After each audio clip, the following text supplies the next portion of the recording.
ನಮಸ್ಕಾರ. ನಾನು Madhav Reddy, Tirumani Karnataka public school vice principal. ಈಗ ಇವತ್ತಿನ ಎಪಿಸೋಡು 10ನೇ ತರಗತಿಯ ಮೊದಲನೆಯ ಪೂರ್ವ ಸಿದ್ಧತಾ ಪರೀಕ್ಷೆ ಏನಿದೆ ಅದಕ್ಕೆ ಸಂಬಂಧಪಟ್ಟಂತೆ ನಾಳೆ ವಿಜ್ಞಾನ ಪತ್ರಿಕೆ ಇದೆ. ಅದಕ್ಕೆ ಸಂಭವನೀಯ ಪ್ರಶ್ನೆಗಳು ಯಾವ್ಯಾವ ಬರ್ಬೋದು ಅನ್ನೋದ್ರ ಬಗ್ಗೆ ಬ್ಲೂ ಪ್ರಿಂಟು, ಆಮೇಲೆ ಯಾವ್ಯಾವ ಕ್ವಶನ್ ಬರ್ಬೋದು ಸಂಭವನೀಯವಾಗಿ ಅಂತಕ್ಕಂಥ ಒಂದು ವಿಚಾರವನ್ನು ನೇತ್ರಾ ವಿದ್ಯಾಪೀಠ ಗುಜ್ಜಿನೋಡು ಪಾವಗಡ ತಾಲೂಕು ಅದರ ಮುಖ್ಯ ಶಿಕ್ಷಕರಾಗಿರ್ತಕ್ಕಂಥ ನಮ್ಮ ಮಹೇಶ್ವರಪ್ಪ ಅವರು ಈ ಒಂದು ತರಗತಿಯನ್ನು ತೆಗೆದುಕೊಳ್ತಾರೆ. ನಾನು ನಮ್ಮ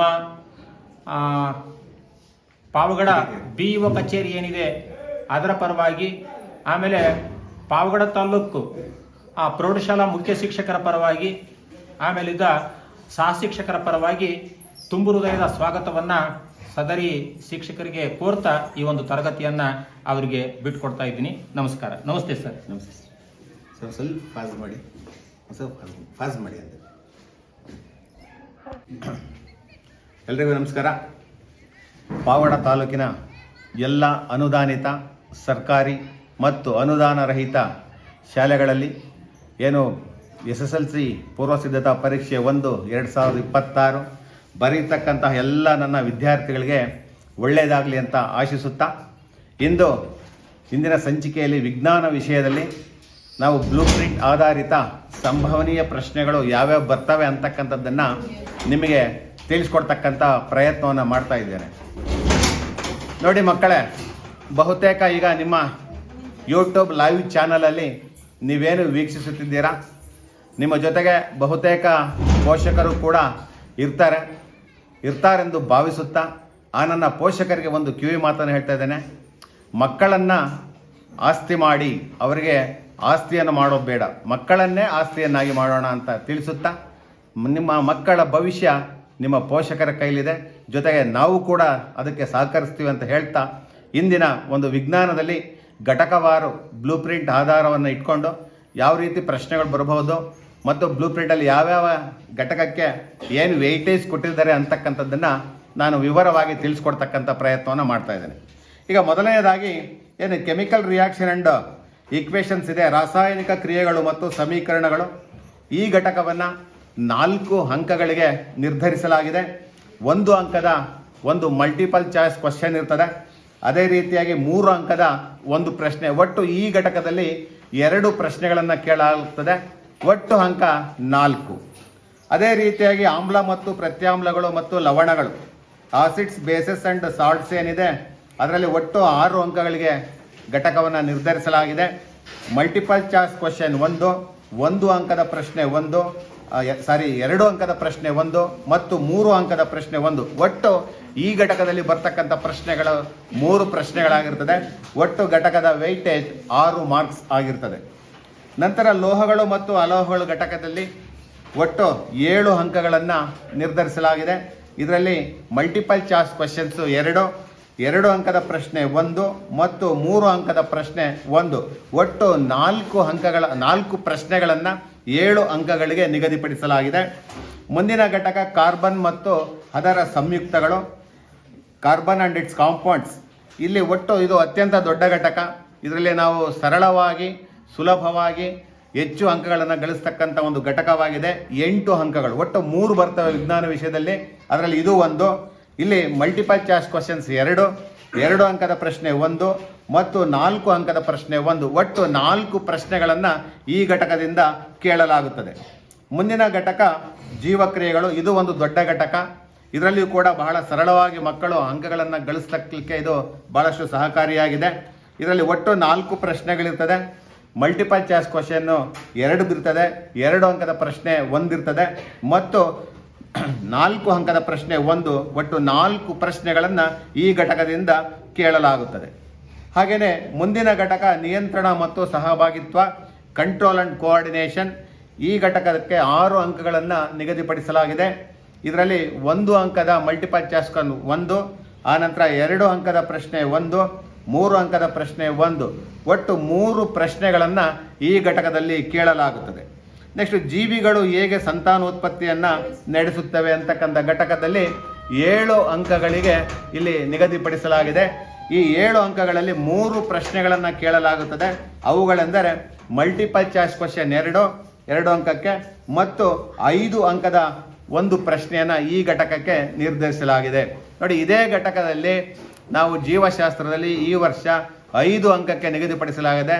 ಹಾಗಾಗಿ ಈ ಒಂದು ಘಟಕವನ್ನು ಮಕ್ಕಳು ಬಹಳಷ್ಟು ಆಸಕ್ತಿಯಿಂದ ಅಭ್ಯಾಸ ಮಾಡಬೇಕು ಅಂತೇಳಿ ನಿಮ್ಮಲ್ಲಿ ಕಳಕಳಿಯ ಮನವಿಯನ್ನು ಮಾಡ್ತಾ ಇದ್ದೇನೆ. ಹಾಗೆಯೇ ಮುಂದಿನ ಘಟಕ ಅನುವಂಶೀಯತೆ, ಹೆರಿಡಿಟಿ. ನೋಡಿ, ಈ ಒಂದು ಘಟಕದಲ್ಲಿ 4 ಅಂಕಗಳಿಗೆ ನಿರ್ಧರಿಸಲಾಗಿದೆ. ಇಲ್ಲಿ 2 ಪ್ರಶ್ನೆಗಳನ್ನು ಕೇಳಲಾಗುತ್ತದೆ. ಒಂದು ಮಲ್ಟಿಪಲ್ ಚಾಯ್ಸ್ ಕ್ವಶನ್ 1, 3 ಅಂಕದ ಪ್ರಶ್ನೆ 1. ಈ 2 ಪ್ರಶ್ನೆಗಳನ್ನು ಈ ಘಟಕದಿಂದ ಕೇಳಲಾಗುತ್ತದೆ. ನೆಕ್ಸ್ಟು ಮುಂದಿನ ಘಟಕ ಬೆಳಕು, ಪ್ರತಿಫಲನ ಮತ್ತು ವಕ್ರೀಭವನ. ಇದು ಕೂಡ ಅತ್ಯಂತ ದೊಡ್ಡ ಘಟಕ ಭೌತಶಾಸ್ತ್ರ ವಿಭಾಗದಲ್ಲಿ. ಇದರಲ್ಲಿ 3 ಪ್ರಶ್ನೆಗಳನ್ನು ಕೇಳಲಾಗ್ತದೆ. 1 ಅಂಕದ ಮಲ್ಟಿಪಲ್ ಚಾಯ್ಸ್ ಕ್ವಶನ್ 1, 3 ಅಂಕದ ಒಂದು ಪ್ರಶ್ನೆ ಮತ್ತು 4 ಅಂಕದ ಒಂದು ಪ್ರಶ್ನೆಯನ್ನು ಈ ಒಂದು ಘಟಕದಲ್ಲಿ ಕೇಳಲಾಗ್ತದೆ. ಇಲ್ಲಿ 4 ಅಂಕಕ್ಕೆ ಬಹುತೇಕ ನಮಗೆ ಕೇಳ್ತಕ್ಕಂಥದ್ದು ಪ್ರಶ್ನೆ ಲೆಕ್ಕಗಳಾಗಿರ್ತದೆ. ಮತ್ತು ಆ ಲೆಕ್ಕಗಳ ಬಗ್ಗೆ ನೀವು ಸೂತ್ರಗಳನ್ನು ಮತ್ತು ಅವುಗಳನ್ನ ದತ್ತಾಂಶಗಳನ್ನು ಸಬ್ಮಿಟ್ ಮಾಡಿಬಿಟ್ಟು ಅದನ್ನು ನೀವು ಚೆನ್ನಾಗಿ ಸಾಲ್ವ್ ಮಾಡ್ತಕ್ಕಂಥದ್ದನ್ನು ರೂಢಿಸ್ಕೊಳ್ಬೇಕಂತೇಳಿ ನಿಮಗೆ ಕೇಳ್ಕೊಳ್ತಾ ಇದ್ದೇನೆ. ಅದೇ ರೀತಿಯಾಗಿ ಮುಂದಿನ ಘಟಕ ಮಾನವನ ಕಣ್ಣು ಮತ್ತು ವರ್ಣಮಯ ಜಗತ್ತು. ಈ ಘಟಕದಲ್ಲಿ ಒಟ್ಟು 5 ಅಂಕಗಳಿಗೆ ಕೇಳಲಾಗುತ್ತದೆ. ಅದರಲ್ಲಿ 2 ಅಂಕದ ಒಂದು ಪ್ರಶ್ನೆ, 3 ಅಂಕದ ಒಂದು ಪ್ರಶ್ನೆ ಮತ್ತು ಒಟ್ಟು 2 ಪ್ರಶ್ನೆಗಳನ್ನು ಈ ಒಂದು ಘಟಕದಲ್ಲಿ ಕೇಳಲಾಗ್ತದೆ. Next electricity. ಈ ಘಟಕದಲ್ಲಿ ವಿದ್ಯುತ್ ಶಕ್ತಿ ಘಟಕ ಏನಿದೆ, ಇದು ಕೂಡ 2ನೇ ದೊಡ್ಡ ಘಟಕ ಭೌತಶಾಸ್ತ್ರ ವಿಭಾಗದಲ್ಲಿ. ಒಟ್ಟು 4 ಪ್ರಶ್ನೆಗಳನ್ನು ಈ ಒಂದು ಘಟಕದಿಂದ ಕೇಳಲಾಗುತ್ತದೆ. 2 ಮಲ್ಟಿಪಲ್ ಚಾಯ್ಸ್ ಕ್ವಶನ್ನು ಮತ್ತು 1 ಅಂಕದ ಒಂದು ಪ್ರಶ್ನೆ ಮತ್ತು 4 ಅಂಕದ ಒಂದು ಪ್ರಶ್ನೆಯನ್ನು ಈ ಒಂದು ಘಟಕದಿಂದ ಕೇಳಲಾಗುತ್ತದೆ. ಮುಂದಿನ ಘಟಕ ವಿದ್ಯುತ್ ಪ್ರವಾಹ ಮತ್ತು ಕಾಂತೀಯ ಪರಿಣಾಮಗಳು, magnetic effects and electric current. ಇದರಲ್ಲಿ 6 ಅಂಕಗಳಿಗೆ ನಿಗದಿಪಡಿಸಲಾಗಿದೆ ಈ ಒಂದು ಘಟಕವನ್ನು. ಈ ಘಟಕದಿಂದ ಮಲ್ಟಿಪಲ್ ಚಾಯ್ಸ್ ಕ್ವಶನ್ 1, 2 ಅಂಕದ ಒಂದು ಪ್ರಶ್ನೆ, 3 ಅಂಕದ ಒಂದು ಪ್ರಶ್ನೆ, ಒಟ್ಟು 3 ಪ್ರಶ್ನೆಗಳನ್ನು ಈ ಒಂದು ಘಟಕದಿಂದ ಕೇಳಲಾಗುತ್ತದೆ. ಇನ್ನು ಅತ್ಯಂತ ಸುಲಭವಾಗಿರ್ತಕ್ಕಂಥ ಘಟಕ, ವಿದ್ಯಾರ್ಥಿಗಳಿಗೆ ಬಹಳ ಸರಳವಾಗಿ ಹೆಚ್ಚು ಅಂಕಗಳನ್ನು ಗಳಿಸ್ತಕ್ಕಂಥ ಒಂದು ಘಟಕ ನಮ್ಮ ಪರಿಸರ, ಅವರ್ ಎನ್ವಿರಾನ್ಮೆಂಟಿಂದ. ಇಲ್ಲಿ 3 ಅಂಕವನ್ನು ಈ ಒಂದು ಘಟಕಕ್ಕೆ ನಿಗದಿಪಡಿಸಲಾಗಿದೆ. ಈ ಒಂದು ಘಟಕದಲ್ಲಿ 3 ಅಂಕದ ಒಂದು ಪ್ರಶ್ನೆಯನ್ನು ಕೇಳಲಾಗುತ್ತದೆ. ಸೊ ಹಾಗಾಗಿ ಈ ಘಟಕ ಅತ್ಯಂತ ಸರಳವಾಗಿರ್ತಕ್ಕಂಥದ್ದು, ಮಕ್ಕಳಿಗೆ ಬೇಗ ಅರ್ಥ ಆಗ್ತಕ್ಕಂಥ ಘಟಕ. ಈ ಘಟಕದಲ್ಲಿ ಅತ್ಯಂತ ಸರಳ ಘಟಕ ಅಂತ ನಾವು ಹೇಳ್ತಾ ಇದ್ವಿ. ಇದರಲ್ಲಿ ಸುಲಭವಾಗಿ 3 ಅಂಕಗಳನ್ನು ಗಳಿಸ್ಬೋದು. ಒಟ್ಟು ಈ ಒಂದು ಪ್ರಶ್ನೆ ಪತ್ರಿಕೆಯ ಸ್ವರೂಪ ಹೇಗಿರ್ತದೆ, 80 ಅಂಕಗಳಿಗೆ 38 ಪ್ರಶ್ನೆಗಳನ್ನು ಕೇಳಲಾಗ್ತದೆ. ಅದರಲ್ಲಿ ಒಂದು ಮಲ್ಟಿಪಲ್ ಚಾಯ್ಸ್ 16 ಅಂಕಗಳಿರ್ತದೆ. ಆ ನಂತರ ನಾವು 2 ಅಂಕದ 8 ಪ್ರಶ್ನೆಗಳು, 3 ಅಂಕದ 9 ಪ್ರಶ್ನೆಗಳು ಹಾಗೂ 4 ಅಂಕದ 4 ಪ್ರಶ್ನೆಗಳು, 5 ಅಂಕದ 1 ಪ್ರಶ್ನೆಗಳನ್ನು ಕೇಳಲಾಗ್ತದೆ. ಒಟ್ಟು ಇದು ನಮ್ಮ ಬ್ಲೂ ಪ್ರಿಂಟ್ ಆಧಾರಿತವಾಗಿ ಏನು ಪ್ರಶ್ನೆ ಪತ್ರಿಕೆಯನ್ನು ಸಿದ್ಧಪಡಿಸಲಾಗಿರ್ತದೆ, ಅದು ಈ ಒಂದು ಮಾದರಿಯಾಗಿರ್ತದೆ. ಇನ್ನು ನಾನು ಯಾವ ಯಾವ ಘಟಕಗಳಲ್ಲಿ ಭೌತಶಾಸ್ತ್ರದಲ್ಲಿ ನಾವು ಹೆಚ್ಚು ಒತ್ತು ಕೊಡಬೇಕಾಗಿರ್ತಕ್ಕಂಥ ಕಲಿಕಾಂಶಗಳು ಯಾವುವು ಮತ್ತು ರಸಾಯನಶಾಸ್ತ್ರದಲ್ಲಿ ಹೆಚ್ಚು ಒತ್ತು ಕೊಡಬೇಕಾಗಿರ್ತಕ್ಕಂಥ ಕಲಿಕಾಂಶಗಳು ಯಾವುವು, ಅದೇ ರೀತಿಯಾಗಿ ಜೀವಶಾಸ್ತ್ರದಲ್ಲಿ ಹೆಚ್ಚು ಒತ್ತು ಕೊಡಬೇಕಾಗಿರ್ತಕ್ಕಂಥ ಕಲಿಕಾಂಶಗಳು ಯಾವುವು ಅಂತಕ್ಕಂಥದ್ದನ್ನು ನಾನು ಸರಳವಾಗಿ ನಿಮಗೆ ಟಿಪ್ಸನ್ನು ಕೊಡ್ತಾ ಇದ್ದೇನೆ. ಇದರಲ್ಲಿ ನಾವು ಮುಖ್ಯವಾಗಿ ಕೇಂದ್ರೀಕರಿಸಿರ್ತಕ್ಕಂಥದ್ದು ನಾವು ಹಂತ 2ರ ವಿದ್ಯಾರ್ಥಿಗಳಿಗೆ. ಹಂತ 2ರ ವಿದ್ಯಾರ್ಥಿಗಳು ನಾವು ಹೇಳ್ತಕ್ಕಂಥ ಕಲಿಕಾಂಶದ ಜೊತೆಗೆ ನೀವೇನು ಪಠ್ಯಪುಸ್ತಕವನ್ನು ಅಭ್ಯಾಸ ಮಾಡಿರಬೇಕಾಗುತ್ತದೆ. ಅದೇ ರೀತಿಯಾಗಿ ಏನು LBA ಬುಕ್ ಎಲ್ಲಿದೆ, ಆ LBAನಲ್ಲಿ ಬರ್ತಕ್ಕಂಥ ಪ್ರಶ್ನೆಕೋಟೆಯಲ್ಲಿ ಬರ್ತಕ್ಕಂಥ ಪ್ರಶ್ನೆಗಳನ್ನು ಕೂಡ ನಾವು ಹೆಚ್ಚು ಮನವನ್ನು ಮಾಡಬೇಕಾಗ್ತದೆ. ಹಾಗೆ ಏನು ಈಗ ಬೋರ್ಡಿಂದ ಬಿಡುಗಡೆ ಆಗಿರ್ತಕ್ಕಂಥ 4 ಮಾದರಿ ಪ್ರಶ್ನೆಗಳು ಮತ್ತು 3 ಈಗ ಎಕ್ಸಾಮ್ಗಳಿದೆ, ಆ 3 ಪ್ರಶ್ನೆಗಳಲ್ಲಿ ಬರ್ತಕ್ಕಂಥ ಏನು ನಾವು HLT ಕ್ವಶನ್ಸನ್ನು ಹೇಳ್ತೇವೆ, ಹೈ ಲೆವೆಲ್ ಥಿಂಕಿಂಗ್. ಅಂದರೆ ಈ ಒಂದು HLT ಕ್ವಶನ್ ಬಗ್ಗೆ ನಾವು ಹೆಚ್ಚು ಗಮನವನ್ನು ಕೊಡುತ್ತಾ, ಏನಾದರೂ ನಿಮಗೆ ಸಂದೇಹಗಳು ಬಂದಿದ್ದರೆ ನಿಮ್ಮ ತರಗತಿ ಶಿಕ್ಷಕರೊಂದಿಗೆ ಚರ್ಚಿಸಿ ಅಂಥ ಪ್ರಶ್ನೆಗಳನ್ನು ನೀವು ಬಿಡಿಸ್ತಕ್ಕಂಥದ್ದನ್ನು ಚೆನ್ನಾಗಿ ಅಭ್ಯಾಸ ಮಾಡಿಕೊಂಡ್ರೆ ನೀವು 100ಕ್ಕೆ 100% ಅಂಕವನ್ನು ಗಳಿಸಲಿಕ್ಕೆ ಸುಲಭ ಆಗ್ತದೆ ಅಂತೇಳಿ ನಾನು ಭಾವಿಸ್ತಾ ಇದ್ದೇನೆ. ಈಗ ನಾನು ಮುಂದಿನ ಹಂತ ಏನಪ್ಪ ಅಂತ ಹೇಳಿದರೆ, ಭೌತಶಾಸ್ತ್ರ ವಿಭಾಗದಲ್ಲಿ ಏನೆಲ್ಲ ಪ್ರಶ್ನೆಗಳು ನಾವು ಬರಬಹುದು ಮತ್ತು ಯಾವುದಕ್ಕೆ ನಾವು ಹೆಚ್ಚು ಒತ್ತು ಕೊಡಬಹುದು ಅಂತಕ್ಕಂಥದ್ರ ಬಗ್ಗೆ ನಾನೀಗ ನಿಮಗೆ ತಿಳಿಸ್ತಾ ಹೋಗ್ತಾ ಇದ್ದೇನೆ. ಈಗ ಭೌತಶಾಸ್ತ್ರದಲ್ಲಿ ಬರ್ತಕ್ಕಂತಹ ಒಂದು ಸಂಭವನೀಯ ಪ್ರಶ್ನೆಗಳು ಯಾವುವು ಅಂತ ಹೇಳಿದರೆ, ಮೊದಲನೇದಾಗಿ ವಿದ್ಯುತ್ ಮಂಡಲದಲ್ಲಿ ಬಳಸ್ತಕ್ಕಂತಹ ಘಟಕ ಚಿಹ್ನೆಗಳೇನಿದೆ, ಒಂದು ಪಟ್ಟಿ ಇದೆ, ಕೋಷ್ಟಕ. ಆ ಕೋಷ್ಟಕವನ್ನು ನೀವು ಚೆನ್ನಾಗಿ ಮನನ ಮಾಡ್ಕೊಂಡಿದ್ರೆ ಅದರಿಂದ ನಿಮ್ಗೆ 100% 1 ಅಂಕಗಳು ಬರ್ತದೆ. ಅದೇ ರೀತಿ SI ಮಾನಗಳಂತ ಬರ್ತದೆ ವಿದ್ಯುತ್ ಶಕ್ತಿ ಘಟಕದಲ್ಲಿ. ಆ SI ಮಾನಗಳನ್ನು ಕೂಡ ನಾವು ಎಲ್ಲ ಮಾನಗಳನ್ನು ಸರಿಯಾಗಿ ತಿಳ್ಕೊಂಡ್ರೆ ಅದರಿಂದ ಕೂಡ 1 ಅಂಕವನ್ನು. ಅದೇ ರೀತಿಯಾಗಿ ವಿದ್ಯುತ್ ಶಕ್ತಿ ಘಟಕದಲ್ಲಿ ಓವರ್ಲೋಡ್ ಅಂದರೆ ಏನಂತ, ಈ ಓವರ್ಲೋಡ್ ಬಗ್ಗೆ ನಾವು ಹೆಚ್ಚು ಒಂದು ಕೇಂದ್ರೀಕರಣವನ್ನು ಕರೆಸಬೇಕಾಗ್ತದೆ. ಯಾಕಂದರೆ ಇದ್ರ ಮೇಲೆ ಪ್ರತಿ ಒಂದು 4 ಮಾದರಿ ಪ್ರಶ್ನೆ ಪತ್ರಿಕೆಗಳೇನಿದೆ ಅದರಲ್ಲಿ ಈ ಓವರ್ಲೋಡ್ ಬಗ್ಗೆ ಹೆಚ್ಚಿನ ಸಲ ಪ್ರಶ್ನೆಗಳನ್ನು ಕೇಳಲಾಗಿದೆ. ಅದೇ ರೀತಿಯಾಗಿ ವಾಹಕ ರೋಧ ಅವಲಂಬಿಸಿರ್ತಕ್ಕಂಥ ಅಂಶಗಳು, ಇದು ಬಹಳ ಸರಳವಾಗಿ ಜ್ಞಾಪಕ ಇಟ್ಕೋಬಹುದು. ಇದ್ರ ಬಗ್ಗೆ ನೀವು ಹೆಚ್ಚು ಅಭ್ಯಾಸವನ್ನು ಮಾಡಬೇಕು ಅಂತೇಳಿ ತಿಳಿಸ್ತಾ ಇದ್ದೇನೆ. ಹಾಗೆಯೇ ವಿವಿಧ ದೃಷ್ಟಿ ದೋಷಗಳು ಮತ್ತು ಅವುಗಳ ಅರ್ಥ, ವ್ಯಾಖ್ಯಾನಗಳನ್ನು ತಿಳ್ಕೋಬೇಕಾಗ್ತದೆ. ನಾವು ಸಮೀಪ ದೃಷ್ಟಿ ಅಂದರೆ ಏನು, ದೂರದೃಷ್ಟಿ ಅಂದರೆ ಏನು, ಅದನ್ನು ಹೇಗೆ ಸರಿಪಡಿಸ್ಬೋದು, ಅದು ಏಕೆ ಬರ್ತದೆ, ಅದ್ರ ಬಗ್ಗೆ ನಾವು ಹೆಚ್ಚು ಒಂದು ಕೇಂದ್ರೀಕರಿಸಬೇಕಾಗ್ತದೆ. ಮತ್ತು ಪರಿಹಾರವನ್ನು ಕೂಡ ನಾವು ತಿಳಿಸ್ಬೇಕಾಗ್ತದೆ. ಅಂದರೆ ಇಲ್ಲಿ ನಿಮಗೆ ಗೊತ್ತಾಗ್ತದೆ ಈ ದೃಷ್ಟಿ ದೋಷಗಳಲ್ಲಿ ಇರ್ತಕ್ಕಂಥ ವಿಧಗಳು, ಅದಕ್ಕೆ ಏನು ಕಾರಣ ಅಂತಕ್ಕಂಥದ್ದು, ಮತ್ತು ಅದನ್ನು ಹೇಗೆ ಸರಿಪಡಿಸಬೇಕು, ಪರಿಹಾರ ಉಪಾಯಗಳು ಏನು ಅಂತಕ್ಕಂಥದ್ದನ್ನು ಕೂಡ ವಿದ್ಯಾರ್ಥಿಗಳು ಹೆಚ್ಚಿನ ಒಂದು ಮನಸ್ಸನ್ನು ಇಟ್ಟು ಕೇಂದ್ರೀಕರಿಸಬೇಕಾಗ್ತದೆ. ನೆಕ್ಸ್ಟು, ದಿಕ್ಸೂಚಿಯನ್ನು ಉಪಯೋಗಿಸಿಕೊಂಡು ದಂಡಕಾಂತದ ಸುತ್ತಲೂ ಕಾಂತೀಯ ಬಲರೇಖೆಗಳನ್ನು ಎಳಿತಕ್ಕಂಥ ಚಟುವಟಿಕೆ ಏನಿದೆ, ಆ ಚಟುವಟಿಕೆಯನ್ನು ಹಂತವಾಗಿ ನೀವು ಪಾಯಿಂಟ್ ವೈಸ್ ಪಾಯಿಂಟನ್ನು ಬರೀಬೇಕಾಗ್ತದೆ. ನೀವು ಹರಿಕತೆ ಬರ್ದಂಗೆ ಬರಲಿಕ್ಕೆ ಹೋಗಬೇಡಿ, ಯಾಕಂದರೆ ಅದು ಬಹಳ ಅರ್ಥಗರ್ಭಿತವಾಗಿರೋದಿಲ್ಲ. ಪಾಯಿಂಟ್ ವೈಸ್ ಮಾಡಿಬಿಟ್ಟು, ಏನೀಗ ಮಾದರಿ ಪ್ರಶ್ನೆ ಪತ್ರಿಕೆಯಲ್ಲಿ ಹಲವಾರು ಟೈಮ್ ಕೇಳಿದ್ದೇನೆ, ಅದನ್ನು ಪಾಯಿಂಟ್ ವೈಸ್ ಬರೀರಿ. ಪಾಯಿಂಟ್ ವೈಸ್ ಬರೆಯೋದ್ರಿಂದ ಮೌಲ್ಯಮಾಪನ ಮಾಡಲಿಕ್ಕೂ ಕೂಡ ಬಹಳ ಸುಲಭ ಆಗ್ತದೆ ಮತ್ತು ಹೆಚ್ಚು ಅಂಕಗಳನ್ನು ಗಳಿಸಲಿಕ್ಕೂ ಕೂಡ ಅದು ಸಹಕಾರಿಯಾಗ್ತದೆ ಅಂತೇಳಿ ನಿಮಗೆ ತಿಳಿಸ್ತಾ ಇದ್ದೇನೆ. ಅದೇ ರೀತಿಯಾಗಿ ದರ್ಪಣ ಮಸೂರ ವ್ಯತ್ಯಾಸಗಳು ಮತ್ತು ಏನು 4 ಮಾದರಿ ಪ್ರಶ್ನೆಗಳ ಪತ್ರಿಕೆಗಳಲ್ಲಿ ಬಂದಿರತಕ್ಕಂಥ ಪ್ರಶ್ನೆಗಳೇನಿದೆ ಅವುಗಳ ಬಗ್ಗೆ ನೀವು ಹೆಚ್ಚು ಕೇಂದ್ರೀಕರಿಸಬೇಕಾಗ್ತದೆ. ಯಾಕೆ ನಾನು ಈ ಮಾತನ್ನು ಹೇಳ್ತಾ ಇದ್ದೀನಿ ಅಂತ ಹೇಳಿದ್ರೆ, ಈಗ ಆಲ್ರೆಡಿ ಆಗಿರ್ತಕ್ಕಂತಹ ಎಲ್ಲ ವಿಷಯ ಪರೀಕ್ಷೆಗಳಲ್ಲಿ ನಾವು ಗಮನಿಸಿದಂತೆ ಸುಮಾರು 50ರಿಂದ 60% ಅಂಕಗಳು ಅದೇ ಒಂದು ಮಾದರಿ ಪ್ರಶ್ನೆ ಪತ್ರಿಕೆಯಲ್ಲೇ ಬಂದಿದೆ. ಅದೇ ರೀತಿಯಲ್ಲೇ ಇರ್ತದೆ. ಸ್ವಲ್ಪ ಏನಾದರೂ ಅದನ್ನು ಅದಲು ಬದಲು ಮಾಡಿ ಅಪ್ಲೈಡ್ ಮಾಡಲಿಕ್ಕೆ ಕೇಳಲಿಕ್ಕೆ ಹೋಗಿರ್ಬೋದು. ಪ್ರಶ್ನೆಯನ್ನು ಅರ್ಥ ಆಗಿದ್ದರೆ ನೀವು ಉತ್ತರವನ್ನು ಬರೀತಕ್ಕಂಥದ್ದು ಬಹಳ ಸಮಂಜಸ ಆಗ್ತದೆ. ಸೊ ಅದಕ್ಕೋಸ್ಕರ ಆ ಒಂದು 4 ಮಾದರಿ ಪ್ರಶ್ನೆ ಪತ್ರಿಕೆಗಳಿರ್ತಕ್ಕಂಥ ಪ್ರಶ್ನೆಗಳಿಗೆ ಉತ್ತರಿಸಿ ಅವುಗಳನ್ನು ಪಾಯಿಂಟ್ ಮಾಡಿಕೊಂಡು ಪರೀಕ್ಷಾ ಸಮಯದಲ್ಲಿ ಹೆಚ್ಚು ಗಮನವಿಟ್ಟು ಅಭ್ಯಾಸ ಮಾಡಬೇಕು ಅಂತೇಳಿ ನಿಮ್ಮಲ್ಲಿ ಕೇಳ್ಕೊಳ್ತಾ ಇದ್ದೇನೆ. ಅದೇ ರೀತಿಯಾಗಿ ಆಯತಾಕಾರದ ಗಾಜಿನ ಚಪ್ಪಡಿಯ ಮೂಲಕ ಬೆಳಕಿನ ವಕ್ರೀಭವನ ತೋರಿಸ್ತಕ್ಕಂತಹ ಒಂದು ಚಟುವಟಿಕೆ ಏನಿದೆ ಆ ಚಟುವಟಿಕೆಯನ್ನು ಕೂಡ ನೀವು ಅಭ್ಯಾಸ ಮಾಡಬೇಕು. ಯಾಕಂದರೆ ಒಂದು ಚಟುವಟಿಕೆ ಆಧಾರಿತ ಪ್ರಶ್ನೆಗಳಿರ್ತದೆ. ಏನು ದಂಡಕಾಂತದ ಸುತ್ತ ಕಾಂತೀಯ ಬಲರೇಖೆಗಳಿರ್ತಕ್ಕಂಥದ್ದನ್ನು ಸೂಚಿಸ್ತಕ್ಕಂಥ ಒಂದು ಚಟುವಟಿಕೆ, ಮತ್ತು ಇದು ಒಂದು ಚಟುವಟಿಕೆ ಗಾಜಿನ ಚಪ್ಪಡಿದು. ಇವೆರಡನ್ನು ನೀವು ನೋಡಿಕೊಂಡ್ರೆ ಅಲ್ಲಿ ಕನಿಷ್ಠ ಒಂದು ಬಂದೇ ಬರ್ತದೆ ಅಂತಕ್ಕಂಥದ್ದನ್ನು ನಿಮಗೆ ತಿಳಿಸ್ತಾ ಇದ್ದೀನಿ. ಆಮೇಲೆ ಸೊಲೆನಾಯ್ಡ್ ಬಗ್ಗೆ ನೀವು ಅಭ್ಯಾಸವನ್ನು ಮಾಡಬೇಕಾಗ್ತದೆ. ಆಮೇಲೆ ಈ ನಕ್ಷತ್ರಗಳ ಮಿನುಗುವಿಕೆ, ಗ್ರಹಗಳು ಏಕೆ ಮಿನುಗುವುದಿಲ್ಲ, ಏನು ನೈಸರ್ಗಿಕ ವಿದ್ಯಮಾನಗಳಾಗಿರ್ತಕ್ಕಂಥ ಈ ನಕ್ಷತ್ರಗಳ ಮಿನುಗುವಿಕೆ, ಗ್ರಹಗಳು ಏಕೆ ಮಿನುಗುವುದಿಲ್ಲ, ಮತ್ತು ಸೂರ್ಯೋದಯದ ಮುಂಚೆ ಮತ್ತು ಸೂರ್ಯೋದಯದ ನಂತರ ಕೆಂಪಾಗಿ ಕಾಣಲಿಕ್ಕೆ ಕಾರಣ ಏನು, ಮತ್ತು ಕಾಮನ ಬಿಲ್ಲು ಮೂಡಲಿಕ್ಕೆ ಕಾರಣ ಏನು ಅಂತಕ್ಕಂಥದ್ದನ್ನು ಅದರಲ್ಲಿ ಯಾವುದಾದ್ರು ಒಂದು ಪ್ರಶ್ನೆಗಳು ಬಂದೇ ಬರ್ತದೆ. ಸೊ ಅದಕ್ಕೋಸ್ಕರ ಆ 4 ನೈಸರ್ಗಿಕ ವಿದ್ಯಮಾನಗಳನ್ನು ಚೆನ್ನಾಗಿ ತಿಳ್ಕೊಳ್ಳಿ. ಅದೇ ರೀತಿಯಾಗಿ ಏನು ನಾವು ಇನ್ನೂ ಭೌತಶಾಸ್ತ್ರದಲ್ಲಿ ಹೆಚ್ಚಿನ ಅಂಕಗಳನ್ನು ಗಳಿಸಬೇಕು ಅಂತ ಹೇಳಿದರೆ ಅದರಲ್ಲಿ ಬಂದಿರತಕ್ಕಂತಹ ಏನು ಲೆಕ್ಕಗಳೇನಿದ್ದಾವೆ ಆ ಲೆಕ್ಕಗಳನ್ನೆಲ್ಲವನ್ನು ಕೂಡ ನೀವು ಬಿಡಿಸ್ತಕ್ಕಂಥದ್ದನ್ನು ಮಾಡಿ. ನಿಮ್ಗೆ ಏನಾದರೂ ಅರ್ಥ ಆಗಲಿಲ್ಲ ಅಂತೇಳಿದರೆ ನಿಮ್ಮ ಶಿಕ್ಷಕರನ್ನ ಕೇಳಿ, ಅದಕ್ಕೆ ಅವರು ಪರಿಹಾರ ಸಲಹೆ ಸೂಚನೆಗಳು ನೀಡ್ತಾರೆ. ಅದರೊಂದಿಗೆ ಭೌತಶಾಸ್ತ್ರದಲ್ಲಿ ಬರ್ತಕ್ಕಂಥ ಏನು ಅಂಕಗಳಿದ್ದಾವೆ ಅವುಗಳನ್ನ ಸುಲಭವಾಗಿ ನಾವು ಗಳಿಸಲಿಕ್ಕೆ ಸಾಧ್ಯತೆ ಆಗ್ತದೆ. ಒಟ್ಟು 28 ಅಂಕಗಳು. ನೆಕ್ಸ್ಟು ರಸಾಯನಶಾಸ್ತ್ರ ವಿಭಾಗಕ್ಕೆ ಬಂದಾಗ ಇಲ್ಲಿ ರಸಾಯನಶಾಸ್ತ್ರದಲ್ಲಿ 27 ಅಂಕಗಳಿಗಿರ್ತದೆ. ಈ ರಸಾಯನಶಾಸ್ತ್ರದಲ್ಲಿ ಬರ್ತಕ್ಕಂತಹ ಬಹಳ ಸಂಭವನೀಯವಾಗಿ ಕೇಳ್ತಕ್ಕಂಥ ಕಲಿಕಾಂಶಗಳು ಯಾವ ಅಂತ ಹೇಳಿದರೆ, ಮಿಶ್ರಲೋಹಗಳಿರ್ತಕ್ಕಂಥ ವಿವಿಧ ಘಟಕಗಳ ಬಗ್ಗೆ ನಾವು ಹೆಚ್ಚು ಮನಸ್ಸನ್ನು ಇಟ್ಟು ಅಭ್ಯಾಸವನ್ನು ಮಾಡಬೇಕಾಗ್ತದೆ.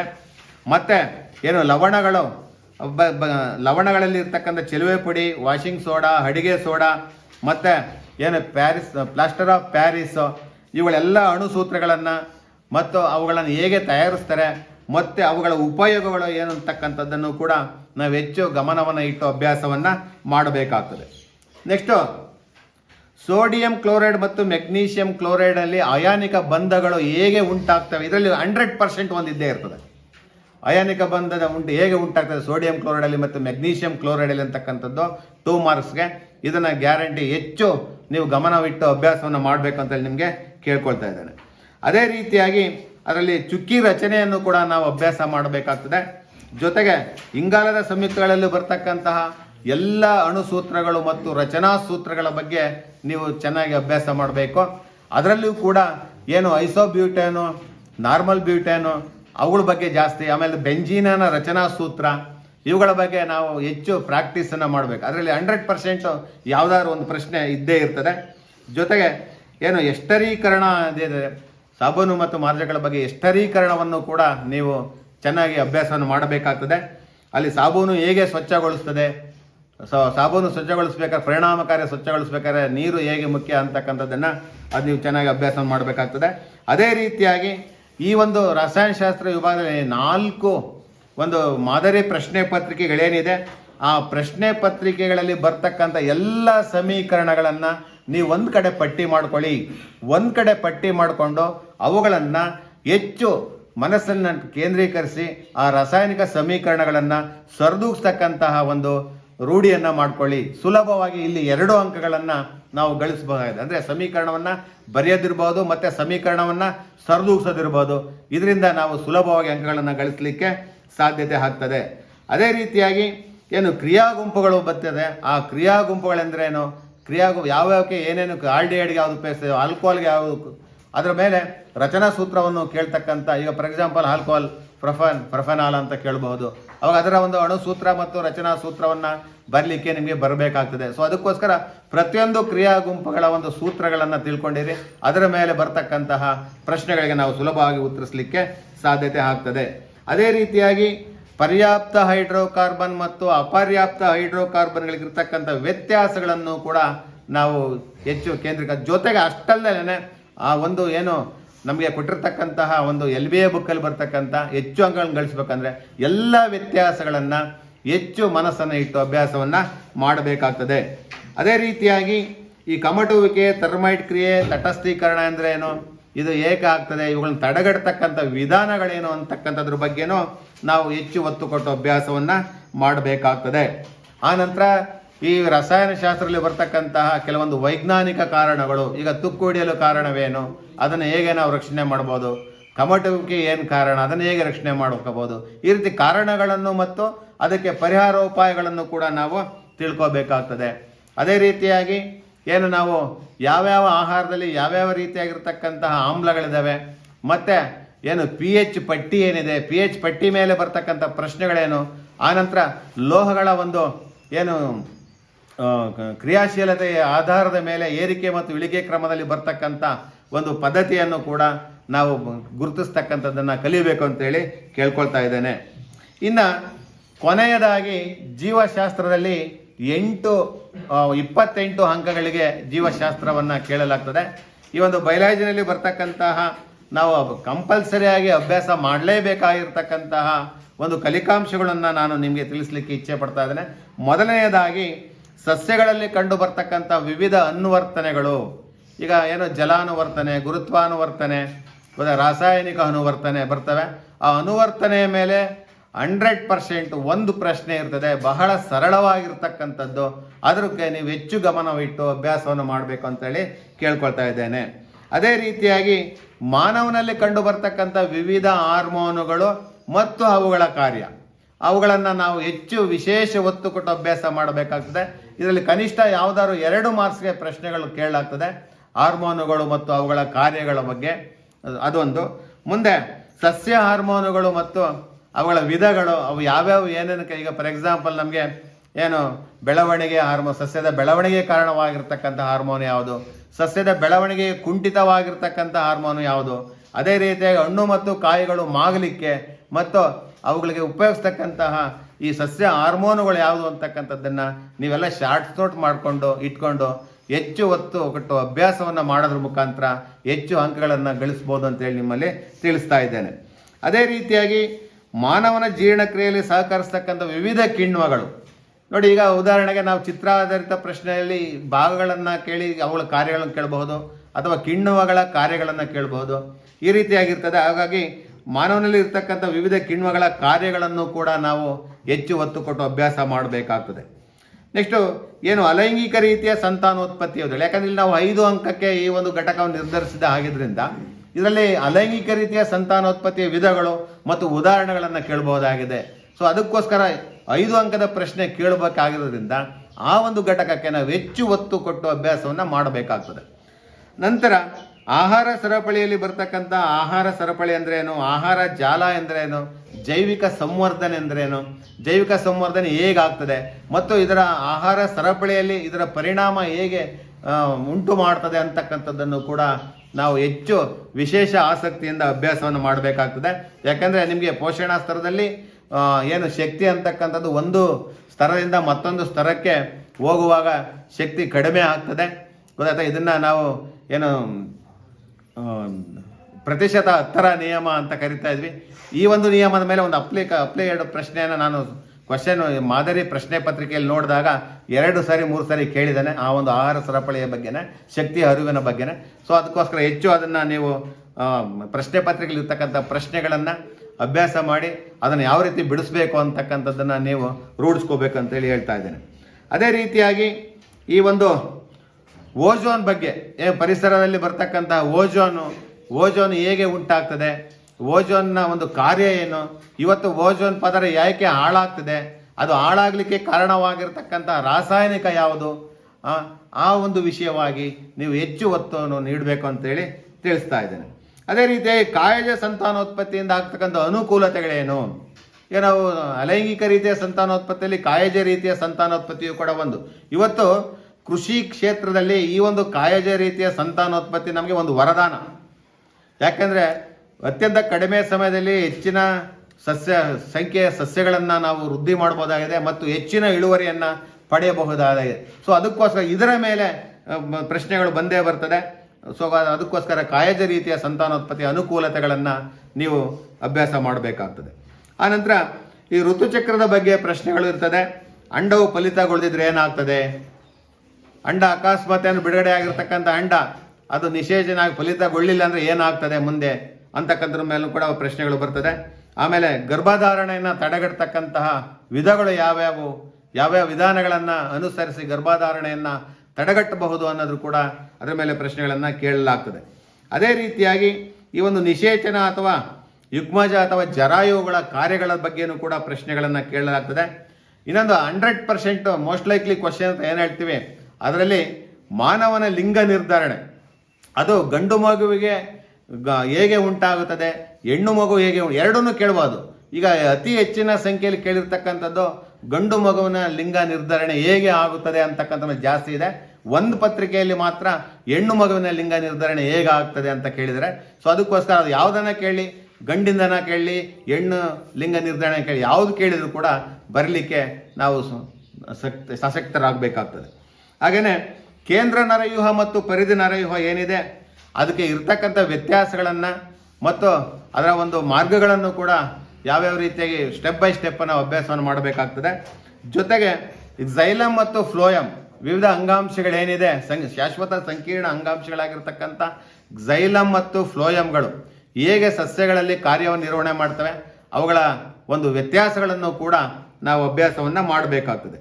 ಜೊತೆಗೆ ಏನು 4 ಪ್ರಶ್ನೆ ಪತ್ರಿಕೆಗಳಲ್ಲಿ ಬಂದಿರುವಂತಹ ಎಲ್ಲ ವ್ಯತ್ಯಾಸಗಳು ಮತ್ತು ವೈಜ್ಞಾನಿಕ ಕಾರಣಗಳನ್ನು ನಾವು ಅಭ್ಯಾಸ ಮಾಡುವುದರೊಂದಿಗೆ ಈ ಒಂದು ಪ್ರಸಕ್ತ ಏನು ಪ್ರಿಪರೇಟರಿ 1ರಲ್ಲಿ ಬರ್ತಕ್ಕಂತಹ ಪ್ರಶ್ನೆಯನ್ನು ನಾವು ಸುಲಭವಾಗಿ ಹೆಚ್ಚು ಅಂಕಗಳನ್ನು ಗಳಿಸಲಿಕ್ಕೆ ಸಾಧ್ಯತೆ ಆಗ್ತದೆ. ಅದೇ ರೀತಿಯಾಗಿ ನಾನೊಂದು ಮಾತನ್ನು ಹೇಳ್ತಾ ಇದ್ದೆ, failure is the stepping stone of success. ಅಂದರೆ ಸೋಲೆ ಗೆಲುವಿನ ಮೆಟ್ಟಲು. ಈಗ ನೀವೇನೇ ಅಂಕಗಳು ಕಡಿಮೆ ಬಂದರೂ ಕೂಡ ಹೆದರುವುದು ಬೇಡ. ನಿಮ್ಗೆ ಇನ್ನೂ ಸಮಯ ಇದೆ ಮತ್ತು 2 ಪ್ರಯತ್ನಗಳಿದ್ದಾವೆ. ಆ ಪ್ರಯತ್ನಗಳಲ್ಲಿ ನೀವು ಹೆಚ್ಚು ಯಶಸ್ಸನ್ನು ಕಾಣ್ತೀರಾ. ಎದೆಗುಂದೋದು ಬೇಡ. ಈ ಒಂದು ವಿದ್ಯಾರ್ಥಿ ಜೀವನ ಅಂತಕ್ಕಂಥದ್ದು student life is golden life ಅಂತ ಹೇಳ್ತಾರೆ. ಸೊ ಅದಕ್ಕೋಸ್ಕರ ಈ ಒಂದು ಲೈಫನ್ನು ನೀವು ವೃಥಾ ವ್ಯಯ ಮಾಡ್ಕೋಬೇಡಿ. ಯಾಕಂದರೆ ಭಾಳ ಜನ ವಿದ್ಯಾರ್ಥಿಗಳು ನಿರೀಕ್ಷಿಸಿದಷ್ಟು ಅಂಕ ಬರಲಿಲ್ಲ ಅಂತ ಹೇಳಿಬಿಟ್ರೆ ಕೊನೆಗೆ ಯಾವ್ಯಾವುದೋ ಮಾರ್ಗಗಳನ್ನ ಹಿಡಿದು ಸೂಸೈಡು ಈ ರೀತಿಯಾಗಿರ್ತಕ್ಕಂತಹ ಮಾರ್ಗಗಳನ್ನು ಹಿಡಿತಾರೆ. ದಯಮಾಡಿ ಅಂತಹ ಒಂದು ಮಾರ್ಗವನ್ನು ಹಿಡಿಬೇಡ್ರಿ. ಯಾಕೆಂದರೆ ಯಾರು ಹೆಚ್ಚು ಸೋಲ್ತಾರೋ ಅವನಿಗೆ ಜಾಸ್ತಿ ಅನುಭವ ಇರ್ತದೆ. ಸೊ ಅದಕ್ಕೋಸ್ಕರ ಪೋಷಕರಾಗಲಿ ನೀನು ಇಷ್ಟೇ ಅಂಕಗಳನ್ನು ತೆಗಿಬೇಕು ಅಂತೇಳಿ ಮಗುವಿನ ಮೇಲೆ ಒತ್ತಡವನ್ನು ಹಾಕಬೇಡಿ. ನೀವು ಕೂಡ ಅಷ್ಟೇ ಬಹಳ ಈಸಿಯಾಗಿ ಇದೇ ಪ್ರಪ್ರಥಮ ಬಾರಿಗೆ ಕರ್ನಾಟಕ ಪ್ರೌಢ ಶಿಕ್ಷಣ ಪರೀಕ್ಷಾ ಮಂಡಳಿಯವರು ಬ್ಲೂ ಪ್ರಿಂಟ್ ಆಧಾರಿತ ಪ್ರಶ್ನೆಗಳನ್ನು ಮತ್ತು ಇದೇ ಘಟಕವಾರು ಇಂತಹ ಪ್ರಶ್ನೆಗಳನ್ನೇ ಬರ್ತವೆ ಅಂತೇಳಿ ತಿಳಿಸಲಾಗಿದೆ. ನಿಮ್ಮೆಲ್ಲರಿಗೂ ಕೂಡ ಇದೊಂದು ಒಳ್ಳೆ ಅತ್ಯಂತ ಉತ್ತಮವಾಗಿರ್ತಕ್ಕಂಥ ಅವಕಾಶ. ಈ ಒಂದು ಅವಕಾಶ ಯಾವುದೇ ಇಂದಿನ ಒಂದು ಬ್ಯಾಚ್ಗಳಿಗೆ ಸಿಕ್ಕಿರಲ್ಲ, ನಿಮ್ಗೆ ವಿಶೇಷವಾಗಿರ್ತಕ್ಕಂಥ ಒಂದು ಅವಕಾಶ ಸಿಕ್ಕಿದೆ. ಸೊ ಅದಕ್ಕೋಸ್ಕರ ನೀವು ಬಹಳ ಈಸಿಯಾಗಿ ಏನು ಶಿಕ್ಷಕರು ನೀಡಿರ್ತಕ್ಕಂಥ ಮಾರ್ಗದರ್ಶನಗಳನ್ನು ಉಪಯೋಗಿಸ್ಕೊಂಡು ಆ ತಂತ್ರಗಳನ್ನು ಬಳಸ್ಕೊಂಡು ಏನು ಕೆಲವೊಂದು ನಿಮೋನಿಕ್ಸ್ ಅಂತ ಏನು ಹೇಳ್ತಾ ಇದ್ವಿ, ನೆನಪಿಟ್ಟುಕೊಳ್ಳುವಂತಹ ಕಲೆ ಅಂತ ಹೇಳ್ತೀವಿ, ಅಂತಹ ನೆನಪಿಟ್ಟುಕೊಳ್ಳುವಂತಹ ಕಲೆಗಳನ್ನು ರೂಢಿಸ್ಕೊಳ್ಳಿ. ಪದಗಳ ಮಟ್ಟದಲ್ಲಿ ಪ್ರಶ್ನೆಗಳನ್ನು ಅರ್ಥ ಮಾಡಿಕೊಡ್ರಿ. ಪ್ರಶ್ನೆಯನ್ನು ನಿಧಾನವಾಗಿ ಓದಿ ನೀವು ಬರೀಲಿಕ್ಕೆ ಪ್ರಯತ್ನ ಮಾಡಿ ಅರ್ಥೈಸ್ಕೊಂಡು ಮೊದಲಿಗೆ ಬರ್ತಕ್ಕಂತಹ ಪ್ರಶ್ನೆಗಳನ್ನು ಮುಂಚೆ ಬರೀರಿ. ಯಾವುದೇ ಕಾರಣಕ್ಕೂ ಫಸ್ಟ್ ನೀವು ಮೇನ್ ಕ್ವಶನ್ನು ಮತ್ತು ಸಬ್ ಕ್ವಶನನ್ನು ಆಗಬೇಕು. ಮಲ್ಟಿಪಲ್ ಚಾಯ್ಸಲ್ಲಿ ಕಂಪಲ್ಸರಿಯಾಗಿ ಯಾವ ಉತ್ತರ ABCDನಲ್ಲಿ ಎ ಸರಿ ಇದೆಯೋ ಬಿ ಸರಿ ಇದೆಯೋ ಅಂತಕ್ಕಂಥದ್ದನ್ನು ಫಸ್ಟ್ ಬರೆದು ಆಮೇಲೆ ಅದರಲ್ಲಿ ಇರ್ತಕ್ಕಂಥ ವಿವರಣೆಯನ್ನು ಬರೀಬೇಕು. ಈ ಸರಿ ವಿಶೇಷವಾಗಿ ಏನು ನಮಗೆ 33% ಪಾಸಿಂಗ್ ಮಾರ್ಕ್ಸ್ ಅಂತ ಹೇಳಿದರೆ, ಸೊ ಆ ಒಂದು ಕಾರಣಕ್ಕೆ ಮುಂಚೆ ಎಲ್ಲ ಏನು ಮಾಡ್ತಿದ್ವಿ, ನಾವು ಆಪ್ಷನ್ ಬರೆದಿದ್ರು ಕೂಡ ಮಾರ್ಕ್ಸನ್ನು ಕೊಡ್ತಾ ಇದ್ವಿ. ಈ ಸರಿ ಯಾವುದೇ ಕಾರಣಕ್ಕೂ ಆಪ್ಷನ್ ವಿತ್ ಎಕ್ಸ್ಪ್ಲನೇಷನ್ ಇರಬೇಕು. ಸೊ ಅದಕ್ಕೋಸ್ಕರ ಪ್ರಶ್ನೆ ಸಂಖ್ಯೆಯನ್ನು ಹಾಕಿಬಿಟ್ಟು ಅಲ್ಲಿ ಬರ್ತಕ್ಕಂಥ ಏನೋ ಬಿನೋ ಸಿನೋ ಡಿನೋ ಅಂತಕ್ಕಂಥ ಬರೆದು ಅದರ ಮುಂದೆ ಇರ್ತಕ್ಕಂಥ ವಿವರಣಾತ್ಮಕ ಪದವನ್ನು ಕೂಡ ನೀವು ಬರೀಬೇಕು. ಹಾಗಾದಾಗ ಮಾತ್ರ ನೀವು ಹೆಚ್ಚು ಅಂಕಗಳನ್ನು ಗಳಿಸಲಿಕ್ಕೆ ಸಾಧ್ಯತೆ ಆಗ್ತದೆ. ಅದೇ ರೀತಿ ಬಹಳ ಒಂದು ಪ್ರಶ್ನೆಯಿಂದ ಮತ್ತೊಂದು ಪ್ರಶ್ನೆಗೆ ಒಂದು ಲೈನನ್ನು ಬಿಡಿ, ಗುಂಡಾಗಿ ಬರೆಯಿರಿ, ಚಿತ್ತು ಕಾಟು ಮಾಡಬೇಡ್ರಿ. ಗೊತ್ತಾಯ್ತಾ? ಬಹಳ ನಿಧಾನವಾಗಿ ಭಾಳಷ್ಟು ಸಮಯ ಇರ್ತದೆ. ಅದರಲ್ಲೂ ಕೂಡ ನಮ್ಮ ವಿಜ್ಞಾನದಲ್ಲಿ ಹೆಚ್ಚು ಉತ್ತರಗಳು ಬರೋದಿಲ್ಲ. ಅದರಲ್ಲಿ ABCD ಸಬ್ ಕ್ವಶನ್ ದೊಡ್ಡವಿರ್ತವೆ, ಉತ್ತರ ಕಡಿಮೆ ಇರ್ತವೆ, ಬರೀಲಿಕ್ಕೆ ಸಾಕಷ್ಟು ಟೈಮ್ ಸಿಗುತ್ತೆ. ಆಮೇಲಿಂದ ನೀವು ಎಕ್ಸಾಮ್ಗೆ ಹೋಗ್ಬೇಕಾದ್ರೆ ನಿಮ್ಮೆಲ್ಲ ಒಂದು ಏನು ಪೆನ್ಸಿಲ್ಲು, ರಬ್ಬರು, ಜಿಯೋಮೆಟ್ರಿ ಬಾಕ್ಸು ಭಾಳ ಅಚ್ಚುಕಟ್ಟಾಗಿರ್ತಕ್ಕಂಥ ತಗೊಂಡೋಗ್ರಿ. ಪೆನ್ಸಿಲ್ಲು ತುಂಬ ಶಾರ್ಪ್ ಆಗಿರಲಿ. ಆದಷ್ಟು ಕೂಡ ನೀವೆಲ್ಲರೂ ಕೂಡ ಅಪ್ಸರಾ HB ಮತ್ತು 2B ಪೆನ್ಸಿಲನ್ನು ಯೂಸ್ ಮಾಡಿ. ಪ್ಲಾಸ್ಟೋ ಎರೇಸರನ್ನು ಯೂಸ್ ಮಾಡಿ. ಯಾಕಂದರೆ ನೀವು ಲೋಕಲ್ ನಟರಾಜ ಅಂತ ಪೆನ್ಸಿಲ್ ತೊಗೊಂಡೋಗ್ಬಿಟ್ರೆ ಅವು ಮುರಿದು ಹೋಗ್ತಿರ್ತವೆ ನಿಬ್ಗಳು. ಸೊ ಅದಕ್ಕೋಸ್ಕರ ಅಪ್ಸರವನ್ನೇ ಎಕ್ಸಾಮ್ಗೆ ಪರ್ಚೇಸ್ ಮಾಡಿ. ಆಮೇಲೆ ಅಳಿಸ್ಬೇಕಾದ್ರೂ ಕೂಡ ಏನಾದ್ರು ತಪ್ಪಾದಾಗ ನೀವು ವೈಟ್ನರನ್ನು ಬಳಸಬಹುದು. ತಪ್ಪಾದಾಗ ಏನಾದ್ರು ನೀವು ಚಿತ್ತು ಕಾಟು ಮಾಡಿದ್ರೆ ಕ್ಲೀನಾಗಿ ಕಾಣಬೇಕಪ್ಪ ಅಂತ ಹೇಳಿದರೆ ವೈಟ್ನರನ್ನು ಬಳಸ್ಬೋದು. ಆಮೇಲೆ ಪಾಯಿಂಟ್ ಟು ಪಾಯಿಂಟ್ ಬರೀರಿ. ಅವಕ್ಕೆಲ್ಲ ಕೂಡ ಸ್ಟಾರ್ ಸಿಂಬಲನ್ನು ಹಾಕಿ ಒಂದೊಂದು ಪಾಯಿಂಟ್ ಬರ್ಕೊಳ್ತಾ ಹೋಗಿ. ಅವಾಗ ಮೌಲ್ಯಮಾಪನ ಮಾಡ್ತಕ್ಕಂಥದ್ದು ಕೂಡ ಬಹಳ ಮನಸ್ಸನ್ನು ನೀವು ಸೂರೆಗೊಳ್ತೀರ. ಮಗು ತುಂಬ ಚೆನ್ನಾಗಿ ಬರೆದಿದೆ ಅಂತ ಹೇಳ್ಬಿಟ್ಟು ಒಳ್ಳೆ ಅಂಕಗಳನ್ನು ಕೊಡ್ತಾರೆ. ಸೊ ಅದಕ್ಕೋಸ್ಕರ ನೀವು ಆ ಒಂದು ಏನು ಪ್ರಶ್ನೆ ಪತ್ರಿಕೆಯಲ್ಲಿ ಉತ್ತರ ಪತ್ರಿಕೆಯಲ್ಲಿ ಏನು ಪ್ರಶ್ನೆಗಳಿಗೆ ಉತ್ತರವನ್ನು ಮಾಡ್ತಾಯಿದ್ರೆ ಕಂಪಲ್ಸರಿಯಾಗಿ ಏನು ಮೇನ್ ಕ್ವಶನ್ನು ಸಬ್ ಕ್ವಶನನ್ನು ಹಾಕಿ. ಆಮೇಲಿಂದ ಇದರಲ್ಲಿ ನಮ್ಮ ವಿಜ್ಞಾನದಲ್ಲಿ ಏನು ABC ಅಂತ ಬರ್ತದೆ. ಪಾರ್ಟ್ A ಭೌತಶಾಸ್ತ್ರ ಇರ್ತದೆ, ಪಾರ್ಟ್ B ರಸಾಯನಶಾಸ್ತ್ರ ಇರ್ತದೆ, ಪಾರ್ಟ್ C ಜೀವಶಾಸ್ತ್ರ ಇರ್ತದೆ. ಅವನ್ನು ನೀವು ಪಾರ್ಟ್ ABC ಪ್ರಕಾರನೇ ಮಾಡ್ಕೊಂಡು ಹೋಗಿ. ಅಕಸ್ಮಾತ್ ನಿಮ್ಗೆ ಏನಾದ್ರು ಯಾವುದಾದ್ರು ಪ್ರಶ್ನೆ ಏನಾದರೂ ಬರಲಿಲ್ಲ, ಸ್ವಲ್ಪ ಡೌಟ್ ಇತ್ತು, ಆಮೇಲೆ ಯೋಚನೆ ಮಾಡಿ ಬರೆಯೋಂಥ ಪ್ರಶ್ನೆಗಳಿದ್ದರೆ ಅವನ್ನ ಕೊನೆಗೆ ಬರೀರಿ. ಆದರೆ ಮೇನ್ ಕ್ವಶನ್ ನಂಬರು ಮತ್ತು ಸಬ್ ಕ್ವಶನ್ ನಂಬರ್ನ ಹಾಕೋದನ್ನು ಯಾವುದೇ ಕಾರಣಕ್ಕೂ ಮರೆಯಬೇಡಿ. ಆಮೇಲೆ ನಮ್ಮಲ್ಲಿ ಮ್ಯಾಕ್ಸಿಮಮ್ ABC 1, 2, 3 ಅಂತೇಳಿ ಒಂದೊಂದು ಪ್ರಶ್ನೆಯಲ್ಲಿ ಸಬ್ ಕ್ವಶನ್ಸ್ ಬರ್ತವೆ. ಅವುಗಳಿಗೂ ಕೂಡ ನೀವು ಆ ಕ್ವಶನ್ ನಂಬರ್ನ ಹಾಕಿ. ಆಮೇಲೆ ಚಾಯ್ಸ್ ಜಾಸ್ತಿ ಇದೆ ನಮ್ಮಲ್ಲಿ. 2 ಮಾರ್ಕ್ಸ್ಗೂ 3 ಮಾರ್ಕ್ಸ್ಗೆ ಚಾಯ್ಸ್ ಇರ್ತವೆ.